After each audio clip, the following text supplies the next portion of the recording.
Ini apa, Mas? Oke, lembur.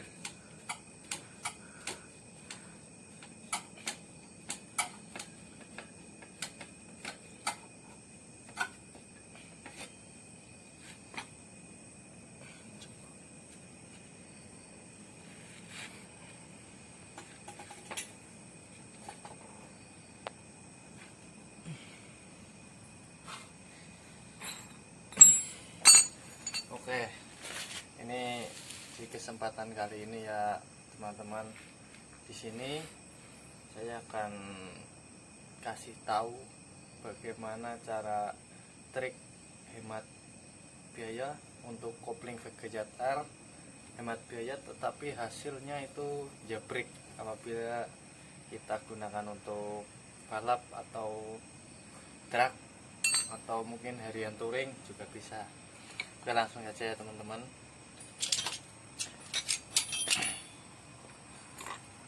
Angkat dulu.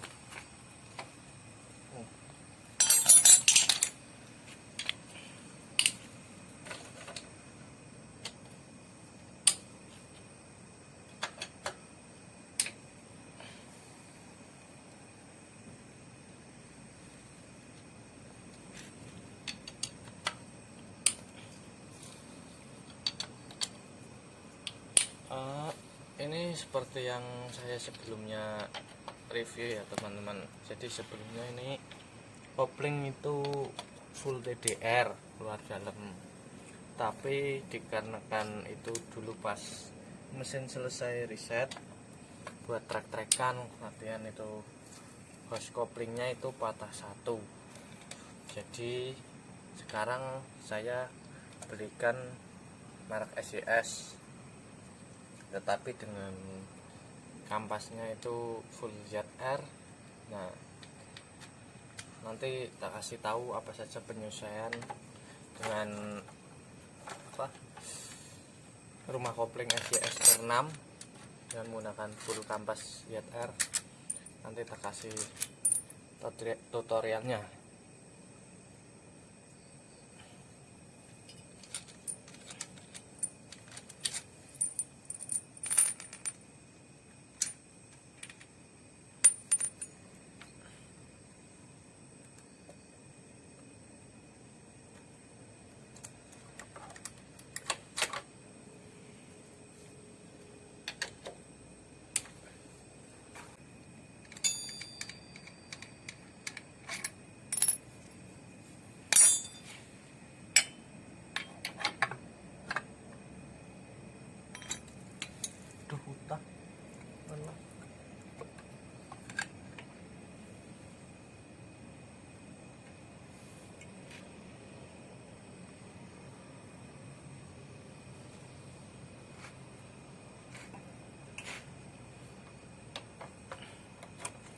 Oke, jadi seperti ini dalemannya.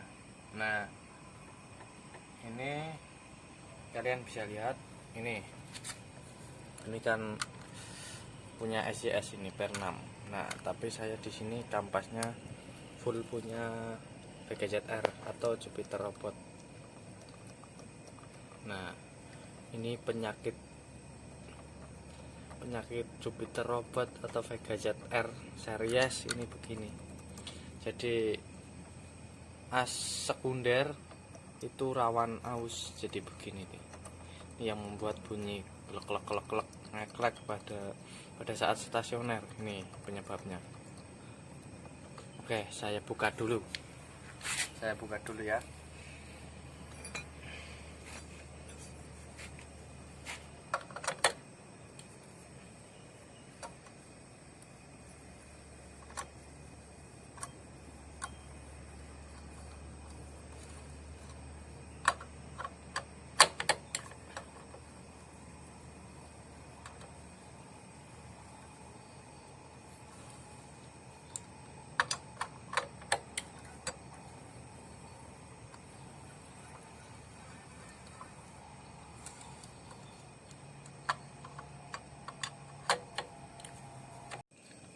Oke, jadi untuk melepas ini itu kalian bisa gunakan kunci 10 pas 10 12. Caranya begini. Nah, oh begini, balik.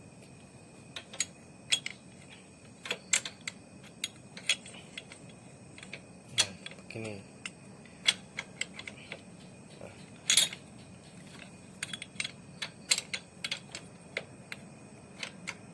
Kualik kuwi.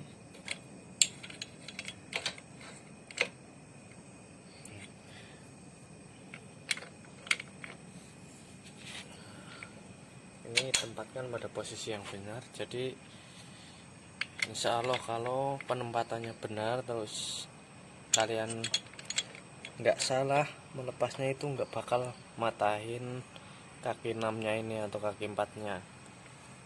Nah, terus ini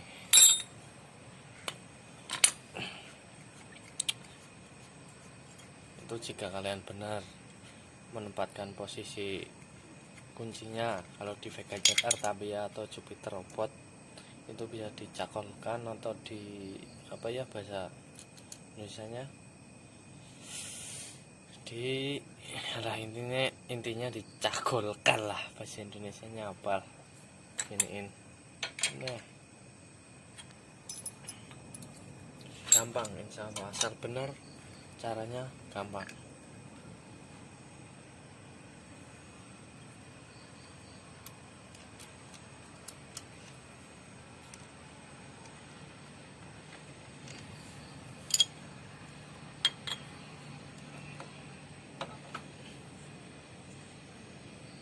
Nah, ini teman-teman, ini penyakit bawaan ZR atau Jupiter Robot atau PKRR. Nah, itu biasanya sininya rawan banget aus, jadi menyebabkan oblak ketika sekunder terpasang. Oke, nah, kelihatan kan? Nah, ini yang menyebabkan bunyi ngeklek atau kasar pada saat mesin stasioner. Nanti pada saat mesin digas atau dibawa lari itu nggak bunyi, tapi ketika stasioner ini akan bunyi. Nih, dilihat. Nah, perdekat lagi mas. Nih, nah, Oblak. ini udah ya, inilah penyakit ZR atau Jupiter Robot. Solusinya ganti baru asnya, itu akan sembuh.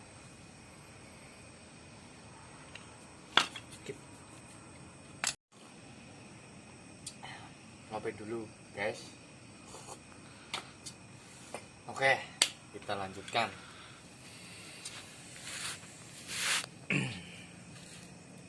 Lanjut ke pertama, kita ke house couplingnya dulu atau rumahnya ini ya.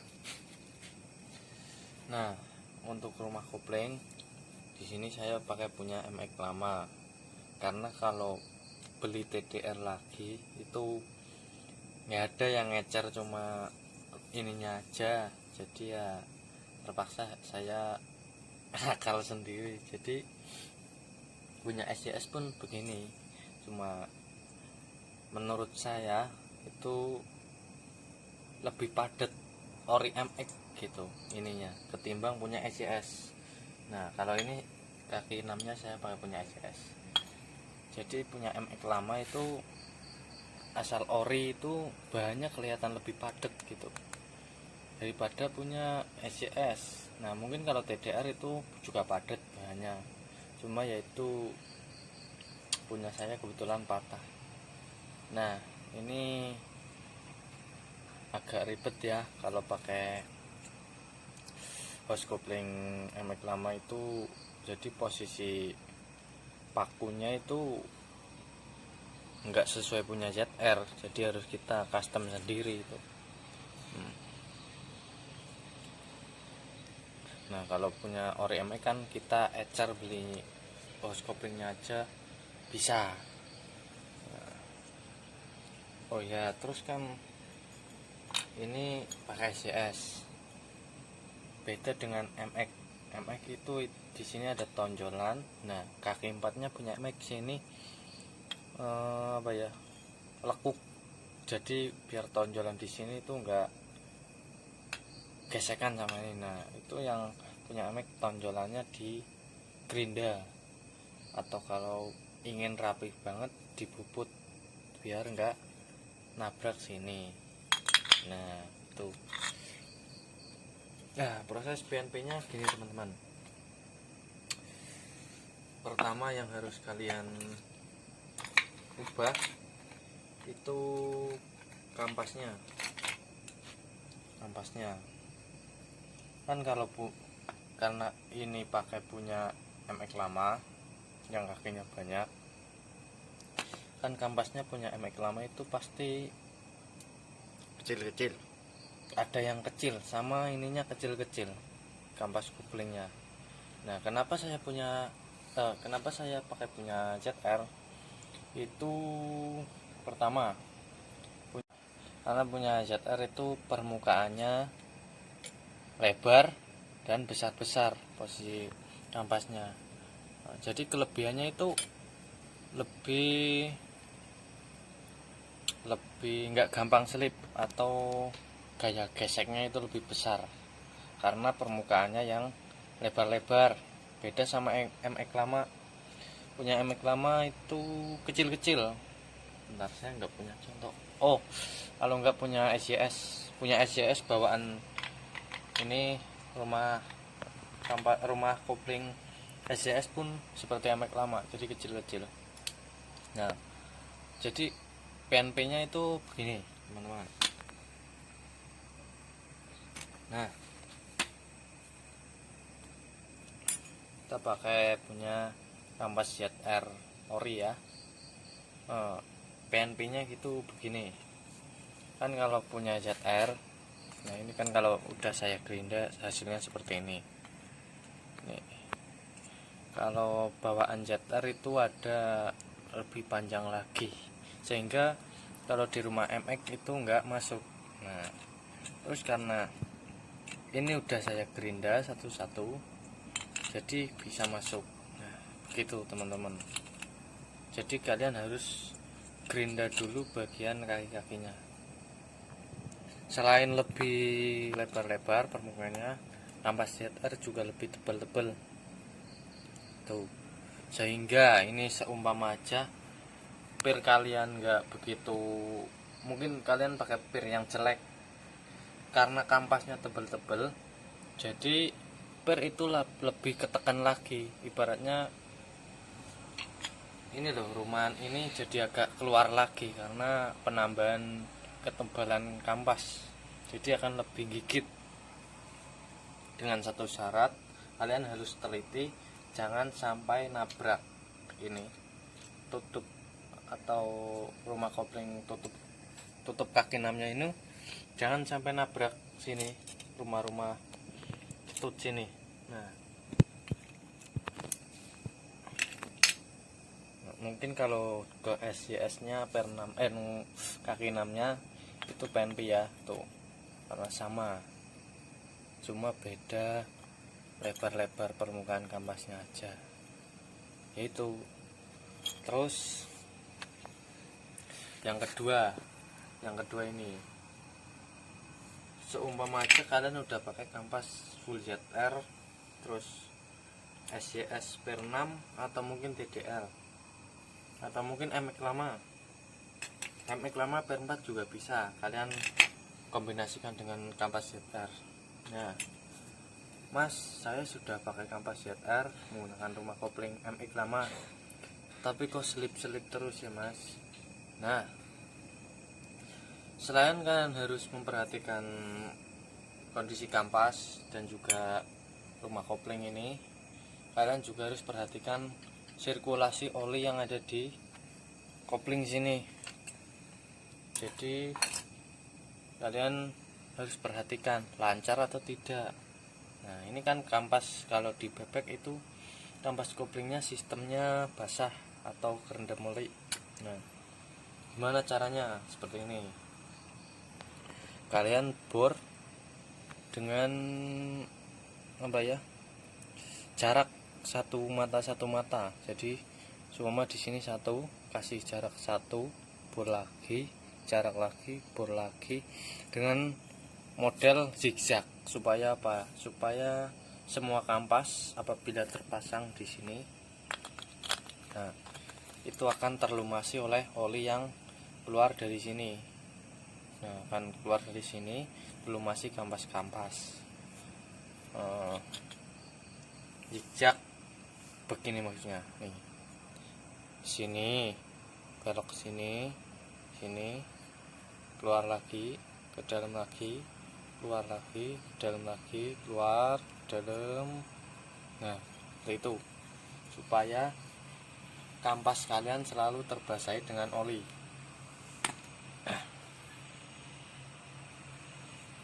Mungkin kalau untuk kampas kalian bisa gunakan punya ZR ori ataupun IMI. Kalau ori mungkin terlalu banyak memakan biaya karena ZR itu kan aslinya 2 lembar seperti ini. Nah, 2 lembar seperti ini itu kalau ori itu baru mencapai 100.000. Nah, kalian bisa bayangkan kalau dikali 2 biar 4 lembar kalian harus merogoh kocek 200.000. Nah, untuk tips hematnya kalian bisa gunakan kampas IMI atau selang-seling seperti saya. Di sini saya pakai 2 ori. Nah, kene delok. Nah, di sini pakai 2 ori, yang 2 IMI ini. Nah, agar apa? Lebih hemat biaya daripada harus pakai 2 baru, yang 2 bekas kurang maksimal. Mending yang 2 ori, yang 2 imitasi itu sama ini. Nah, mungkin kalau kalian dananya cukup bisa dibuat ori semua atau imitasi semua. Kalau ingin irit nggak apa-apa. Terus kalau ini yang ketiga ya, kalau semuanya udah kalian tadi udah penuhi, nah tapi masih sulit, kalian perhatikan lagi ini punya kalian. Syarat kopling bisa jabrik atau bisa bekerja maksimal itu apabila permukaan yang digunakan untuk bergesekan dengan kampas pada kaki 6-nya atau kaki 4-nya ini tidak mengalami aus atau gerang bahasa Jawanya. Ini seperti ini. Itu pernya pakai apa, Mas? Oh, per. Nih. Kasih tahu.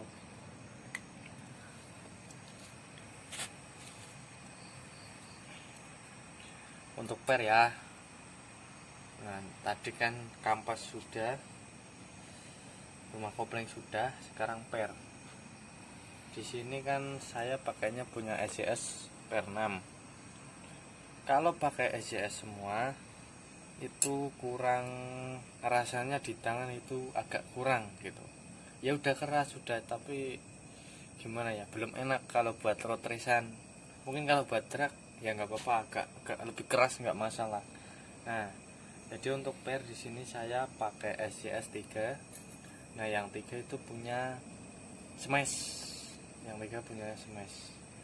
Mungkin kalau kalian yang pakai MX lama atau TDR, kalau kan TDR pernya 4. Nah, jika dirasa terlalu keras, kalian bisa oplos menggunakan per smash TDR 2 smash 2. Nah, kalau 6 ngoplosnya begini. Mungkin ini bisa diganti TDR lah, seumpama TDR 3 smash 3. Jadi nggak terlalu keras, terus enak, lebih lentur kalau buat road race-an atau touring harian juga bisa. Nah, udah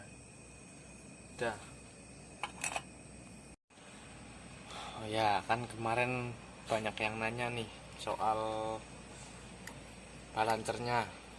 Nah, di sini saya akan menjawab ya. Balancernya saya pakai ori yang dilas, nah, terus di custom, dibubut biar lebih ringan. Nah, di sini saya pakai, dulu itu waktu bubut saya timbang itu kurang lebih ya 950 lah. Biar apa? Sebelumnya saya pernah coba pakai 650 dengan magnet standar. Nah, di situ saya rasakan ternyata kok powernya setiap oper gigi itu down. Maksud nggak kalian? Jadi yang biasanya lebih ngangkat gitu tenaganya jadi down. Tapi itu rasio standar. Mungkin kalau rasionya udah close atau super close itu nggak masalah. Nah, di sini saya rasio standar menggunakan balancer yang terlalu ringan. Itu akan menyebabkan kita setiap oper gigi itu powernya down. Nah, jadi gunanya pemberat balancer ini sama magnet itu, kalau rasio standar dibikin berat itu biar setiap oper gigi tenaga atau powernya nggak down. Itu boleh dibubut atau dibikinkan balancer yang lagi hit, itu yang model lempengan, nggak pakai punya ori di custom. Nah, mungkin bisa, tapi kalau saran saya, kalau rasio standar itu jangan dibikin ringan-ringan. Itu nanti akan menyebabkan setiap oper gigi akan down tenaganya. Nah, seperti itu. Udah, ada pertanyaan lagi? Mungkin kalian atau teman-teman yang ingin tanya bolehlah di kolom komentar ya. Ya, kamu tanya enggak? Oh iya mas, Ya, itu plat geseknya dibikin kasar kayak gitu biar apa? plat gesek. Ini Iya. plat gesek ini. Oke. Jadi sebenarnya ini plat gesek standar ZR, standar MX lama, atau ini yang saya pakai itu bawaan SCS. Nah, ini pertanyaannya oke lah, bagus. Nah, ceritanya gini. Dikarenakan di daerah saya itu cari plat gesek model bintik itu kalau buat ZR itu susah banget. Nah, di sini saya hitung-hitung atau ibaratnya itu eksperimen gitu. Saya gerinda tapi ngambang gerindanya ya. Jadi begini tuh.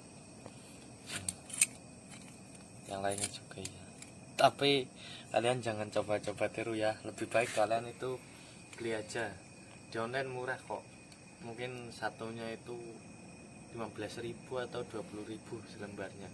Kalau di online tapi, atau tempat-tempat kalian lah.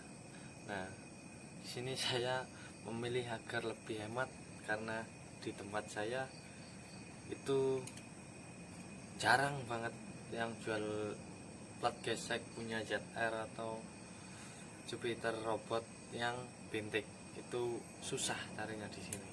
Jadi saya eksperimen begini, tapi kalian jangan niru ya, karena ya itu nanti kalau kalian gagal yang disalahkan saya, karena kalian meniru apa yang saya tutorialkan. Nah,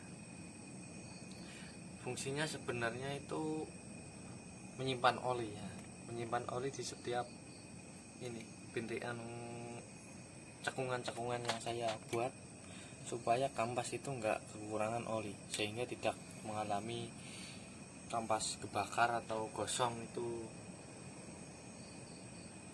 sehingga kampas enggak mudah gosong atau kebakar karena kekurangan oli. Jadi pakai plat kampas bintik supaya menyimpan oli ketika digunakan. Nah, mungkin untuk kalian yang belum pakai kampas bintik bisa beli. Jangan pakai seperti ini karena ini cara sesat. Ya, itu ada lagi.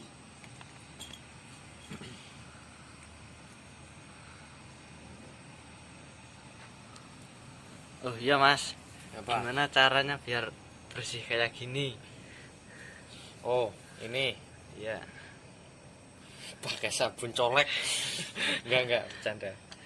Ini supaya seperti ini itu ya tergantung yang punya. Buat kalian yang ingin setiap rongga-rongga mesin bersih, itu jangan bosan-bosan untuk, atau jangan hitung-hitung buat beli oli, atau gini ya, bahasa Indonesianya apa ya, jangan apa ya, menyepelekan. ya bisa jadi jangan menyepelekan oli, atau jangan males untuk ganti oli.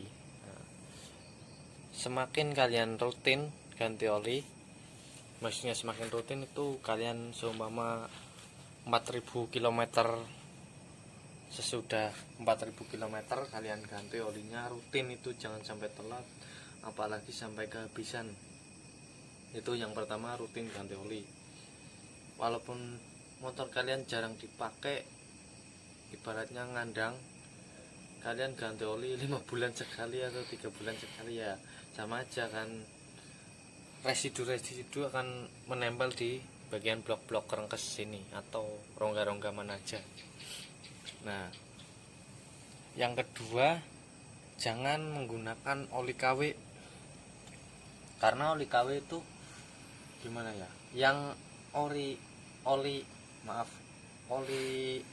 bawaan motor aja, atau yang direkomendasikan oleh PT Motor ini aja bisa membuat residu yang berkerak, apalagi oli KW gitu, kan nggak terjamin kualitasnya gitu. Yang kedua, jangan pakai oli KW. Udah, mungkin itu aja. Ada lagi.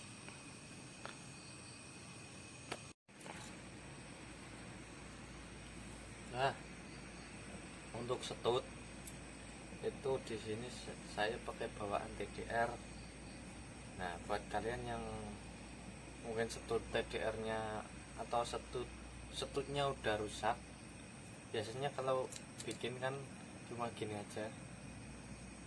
Kalau mungkin sama ring satu lah biasanya kalau bikin gitu. Nah, itu biar nggak ngerusak ini apa, dalaman ini.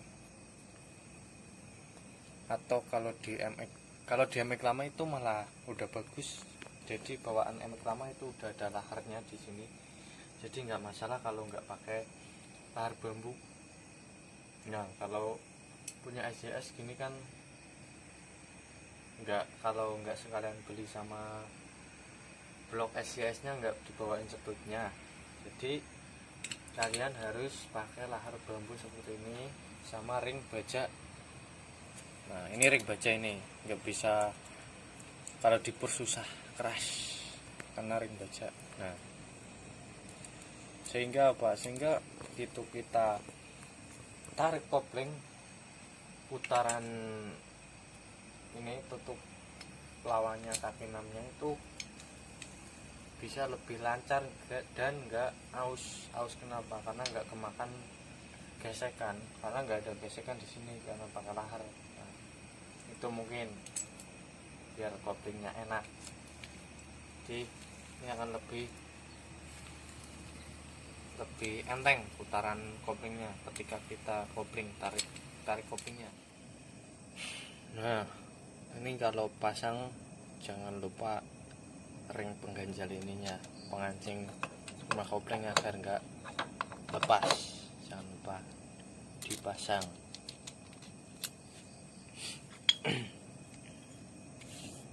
Terus kaki 6-nya, nah nanti diusahakan kalau kalian udah custom, ketika dipasang nggak ada kendala nyangkut atau gesekan gitu, lancar.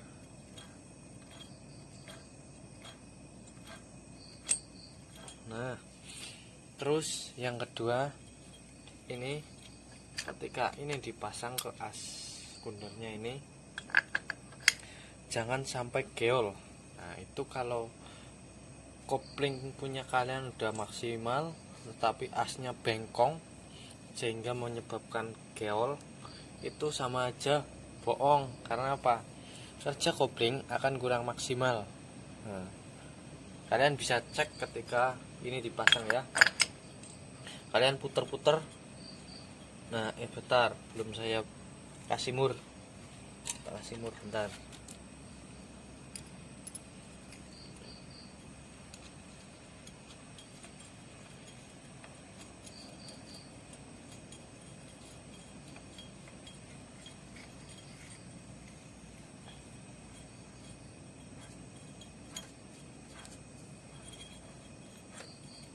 Nah, udah. Nah, dari sini atas. Nah, ketika kalian udah pasang, kalian bisa cek dengan putar kirinya. Nah, kan lurus ini. Bisa kalian lihat. Nah, kalau sampai terjadi geol sedikit, walaupun mungkin bisa jadi asnya bengkong atau enggak. Nah, kopling kalian udah maksimal, tetapi ininya geol, sehingga ketika kalian akan melakukan start atau mau nyebrang gitu, kalian kan tarik koplingnya. Gampangannya contohnya start aja.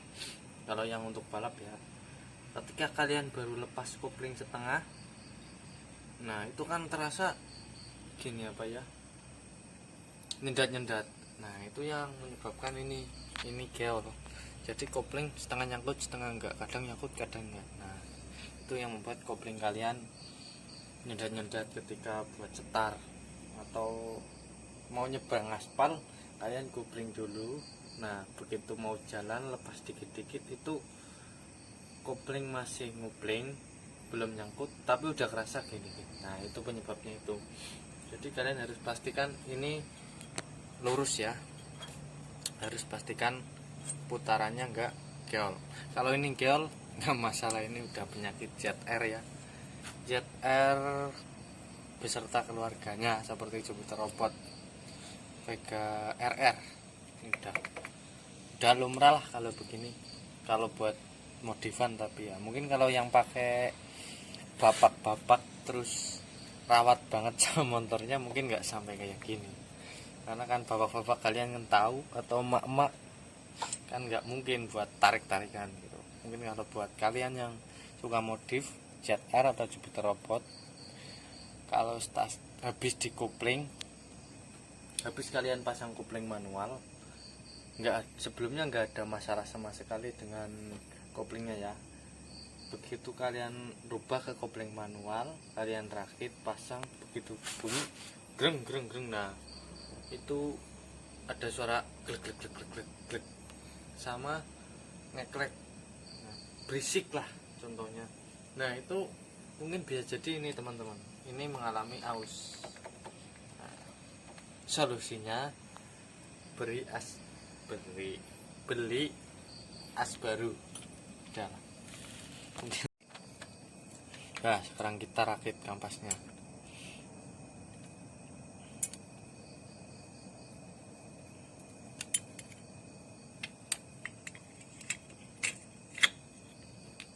Oh ya, untuk pemasangan plat gesek itu jangan sampai terbalik ya. Contohnya gini, kan ini permukaannya tumpul.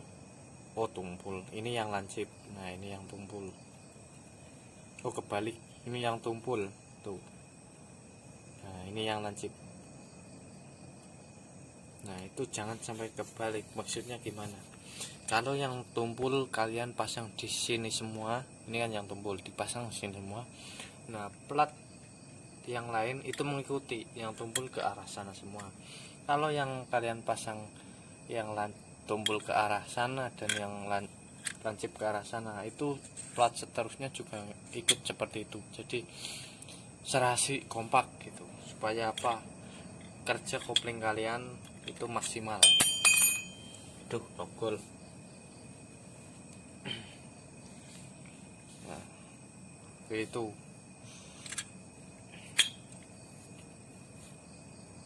ya, ini saya skip aja proses pemasangannya. Untuk kalian yang ingin tanya-tanya atau atau tanya seputar penyakit ZR atau seputar, pokoknya bisalah di kolom komentar, nanti kalian boleh tanya-tanya semua kalian. Dan mungkin untuk pertemuan kali ini saya cukupkan di sini dulu. Buat teman-teman yang selalu dukung, selalu subscribe dan selalu menonton channel ini, terima kasih banyak, karena tanpa kalian saya bukan apa-apa ya. Terus untuk teman-teman yang belum subscribe, jangan lupa bantu subscribe, karena subscribe itu gratis guys. Dah, mungkin seperti itu dulu. Semakin kalian subscribe, semakin saya semangat dalam bikin video-video yang menarik ini, sehingga bisa bermanfaat untuk kalian. Cukup sekian guys. Wassalamualaikum warahmatullahi wabarakatuh.